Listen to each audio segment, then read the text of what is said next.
She's കിച്ചണിലേക്ക് എല്ലാവർക്കും സ്വാഗതം. എല്ലാവരും സുഖമായിരിക്കുന്നു വിശ്വസിക്കുന്നു. മുട്ടയും ബ്രെഡും ഉണ്ടെങ്കിൽ ഇത്തിരി റെസിപ്പി നമുക്ക് ഉണ്ടാക്കാം. മുട്ടയും ബ്രെഡും കൊണ്ട് നല്ല സൂപ്പർ ടേസ്റ്റ് ആയിട്ടൊരു പലഹാരത്തിന് റെസിപ്പിയാണ്. വീഡിയോയിലേക്ക് പോകുന്നതിന് മുമ്പ് വീഡിയോ കണ്ട് ഇഷ്ടപ്പെടുവാണെങ്കിൽ ലൈക്ക് ചെയ്ത് ഷെയർ ചെയ്ത് കമൻറ്റ് ചെയ്ത് സബ്സ്ക്രൈബ് മറക്കല്ലേ. വീഡിയോയിലേക്ക് പോകാം.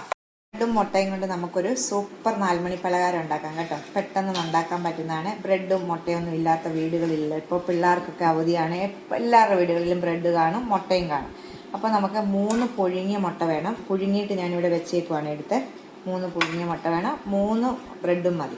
3 ബ്രെഡും 3 പുഴുങ്ങിയ മുട്ടയും. നമുക്ക് ആദ്യമേ ഈ ബ്രെഡ് ഒന്ന് മിക്സിയുടെ ജാറിലിട്ടൊന്ന് പൊടിച്ചെടുക്കണേ.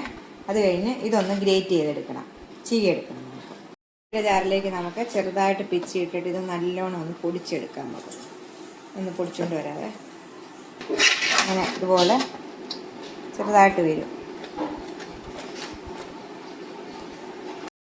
ഇതേ ബ്രെഡ് പൊടിച്ചിട്ട് ഞാൻ കൊണ്ടുവന്നിട്ടുണ്ട്. മുട്ട ഗ്രേറ്റ് ചെയ്തിട്ടുണ്ട്.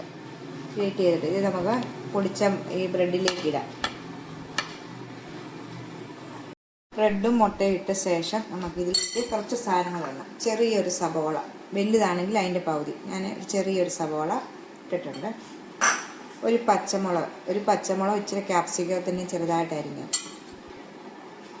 ഇനി ഇഞ്ചി വെളുത്തുള്ളി പേസ്റ്റ്, രണ്ടും കൂടി ഇഞ്ചിയും വെളുത്തുള്ളിയും പേസ്റ്റും കൂടെ 1/2 ടീസ്പൂൺ ഇട്ടിട്ടുണ്ട്. ഇനി ഇതിലേക്ക് ഇറച്ചി മസാലയാണ്. ഈയിടെ ഞാനൊരു റെസിപ്പി ഇട്ടായിരുന്നു മസാലപ്പൊടിയിൽ, അതാണ് ഇറച്ചി മസാല നമുക്ക് 1 ടീസ്പൂൺ ഇടാം. ഇറച്ചി മസാല 1 ടീസ്പൂൺ ഇട്ട് ഒരു 1/4 ടീസ്പൂണ് ജീരകമില്ല, നമ്മൾ അപ്പമൊക്കെ ഉണ്ടാക്കുന്ന ജീരകത്തിൻ്റെ പൊടി 1/4 ടീസ്പൂൺ.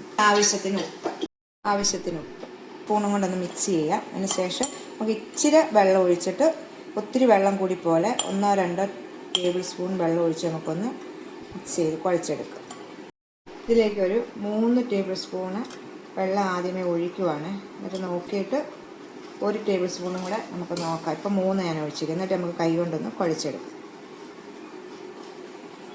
ഞാനിപ്പോൾ 1 ടേബിൾ സ്പൂണ് വെള്ളം കൂടെ ഒഴിച്ചിട്ടുണ്ട്. അപ്പോൾ മൊത്തം 4 ടേബിൾ സ്പൂൺ വെള്ളം ഒഴിച്ചിട്ടുണ്ട് കേട്ടോ. അത് ഈ കണക്കാണ്. നമുക്കിങ്ങനെ ഒന്ന് ഉരുട്ടുമ്പോൾ അത് കണ്ടോ ഇങ്ങനെ വരണം. ഒത്തിരി വെള്ളം കൂടിയിട്ടില്ല, കറക്റ്റ് അളവാണ് കണ്ടോ. ഇത്രയും മതിയേ. ഇനി നമുക്കിതൊന്ന് ഇഷ്ടമുള്ള ഷേപ്പിലൊന്ന് റോൾ ചെയ്തെടുക്കാം. ഇതുപോലെ ചെറിയ ചെറിയ ഉരുളകളാക്കിയിട്ട് ഇഷ്ടമുള്ള ഷേപ്പിൽ ഞാനിപ്പം ഇതുപോലെ ചെറുതായിട്ട്, ഒത്തിരി വലിപ്പം വേണ്ട, ചെറുതായിട്ട് എടുത്തിട്ട് നമ്മുടെ കയ്യിലോട്ട് വെച്ചത് ഇങ്ങനെ ചെറിയ ഷേപ്പായിട്ട് കണ്ടോ. ഇതുപോലെ എല്ലാം ഒന്ന് ആക്കിയെടുക്കാം. ഇപ്പം ഞാൻ ഒരെണ്ണം എടുത്ത് വെച്ചിട്ടുണ്ട്. പെട്ടെന്ന് തന്നെ ഉരുളുന്നത്, നമ്മുടെ കയ്യിലൊന്നും ഒട്ടിപ്പിടിക്കത്തില്ല. ഇങ്ങനെ ഉരുട്ടിയിട്ട് കയ്യിലോട്ട് വെച്ച് നമുക്കിഷ്ടമുള്ള ഷേപ്പിൽ നല്ല ടേസ്റ്റായത് കേട്ടോ. പിള്ളേർക്കായാലും ഹെൽത്തി ആയിട്ട് കൊടുക്കാം. നമുക്ക് ബ്രെഡൊക്കെ മിച്ചം വരുമ്പം പെട്ടെന്ന് മുട്ട എടുത്ത് പുഴുങ്ങിയിട്ട് നമുക്കിതുപോലെയൊക്കെ ഉണ്ടാക്കാം. എപ്പോഴും നമ്മൾ മുട്ട പുഴുങ്ങിയതും ബ്രെഡും ഒക്കെ ഇങ്ങനെ ചുമ്മാ തിന്നുന്നതിനെക്കാട്ടും നല്ലത് ഇങ്ങനെ നമുക്കിതുപോലെ എല്ലാം ഒന്ന് ആക്കിയെടുക്കാം. ഇതെല്ലാം ഞാൻ ഷേപ്പ് ചെയ്തെടുത്തിട്ടുണ്ട്. ഇനി നമുക്കിത് മാറ്റി വെച്ചിട്ട് 2 മുട്ട നമുക്ക് ഇതുപോലെ എടുത്ത് നടിച്ചെടുക്കാം. എന്നിട്ട് നമ്മൾ കട്ട്ലേറ്റൊക്കെ ഉണ്ടാക്കുന്ന പോലെ തന്നെയാണ് കേട്ടോ. മുട്ടയും ബ്രെഡും കൊണ്ടൊരു കട്ട്ലേറ്റ്, ഇങ്ങനെ നമുക്ക് പേരിടായിരുന്നു. നല്ലോണം ഒന്ന് അടിച്ചെടുക്കണേ. ഇച്ചിരി ബ്രെഡിൻ്റെ പൊടി എടുക്കുക. ഇതിലേക്ക് നമ്മൾ കട്ട്ലേറ്റൊക്കെ ഉണ്ടാക്കുമ്പോൾ മല്ലിയില ഒന്നും ഇടത്തില്ല. ഇത് നമുക്ക് ഇതിലേക്ക് ഇച്ചിരി മല്ലിയില ഇടാവേ. മല്ലിയില ഇട്ടിട്ടൊന്ന് നമുക്ക് മിക്സ് ചെയ്യാം. ബ്രെഡിൻ്റെ പൊടി മല്ലിയില ഉണ്ടെങ്കിൽ ഇട്ടാൽ, ഇല്ലെങ്കിൽ കരിയാപ്പിലയില്ല, ചെറിയായിട്ട് നുറുക്കിയിട്ട് അത് ഇട്ടാലും മതി കേട്ടോ. മുട്ടയുടെ മിക്സിലേക്ക് ഒരെണ്ണം ഇട്ടിട്ട് നമുക്ക് ഈ സ്പൂണും കൊണ്ട് തന്നെ എടുത്തിട്ട് നമ്മുടെ ഇതിലേക്ക് ഇടാം. എന്നിട്ട് നമുക്ക് കോട്ട് ചെയ്തെടുക്കണം. ഇത് കൈ കൊണ്ടാണെങ്കിലും ഒന്ന് കോട്ട് ചെയ്തെടുത്തേച്ചാൽ മതി കേട്ടോ. എടുത്ത് വെച്ചിട്ട് നമുക്ക് ഫ്രൈ ചെയ്യാം. അപ്പോൾ എളുപ്പമാവും. ഇതുപോലെ ഞാൻ എല്ലാം ഒന്ന് എടുത്ത് വെക്കട്ടെ.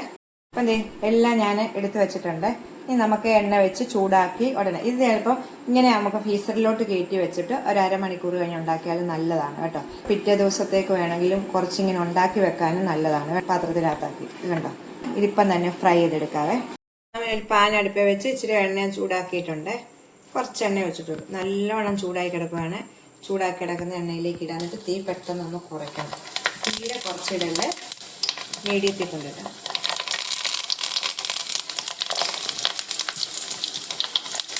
ഈ എണ്ണ ചൂടെണ്ണ അതിൻ്റെ മേലിലോട്ട് വെച്ച് തിരിച്ചു മറിച്ച് ഒത്തിരി നേരം നമ്മൾ ഇടണ്ട, തിരിച്ചു മറിച്ച് നമുക്കിട്ട് ചൂടാക്കിയെടുക്കാം.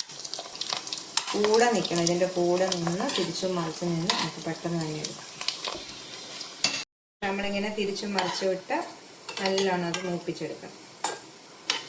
ഒത്തിരി നേരം തന്നെ ഓരോ വശം തന്നെ വെച്ചാൽ അത് പെട്ടെന്ന് കരിഞ്ഞു പോവേ. അപ്പം അത് ശ്രദ്ധിക്കാം. എണ്ണയൊന്നും പിടിക്കത്തില്ല. ഇങ്ങനെ കാണിക്കാം എടുത്തിട്ട്. ഇപ്പം കണ്ടോ, ഞാൻ എടുത്തിട്ടുണ്ട്. ഈ 5 എണ്ണം ഒരുമിച്ച് എടുത്തിട്ടുണ്ട്.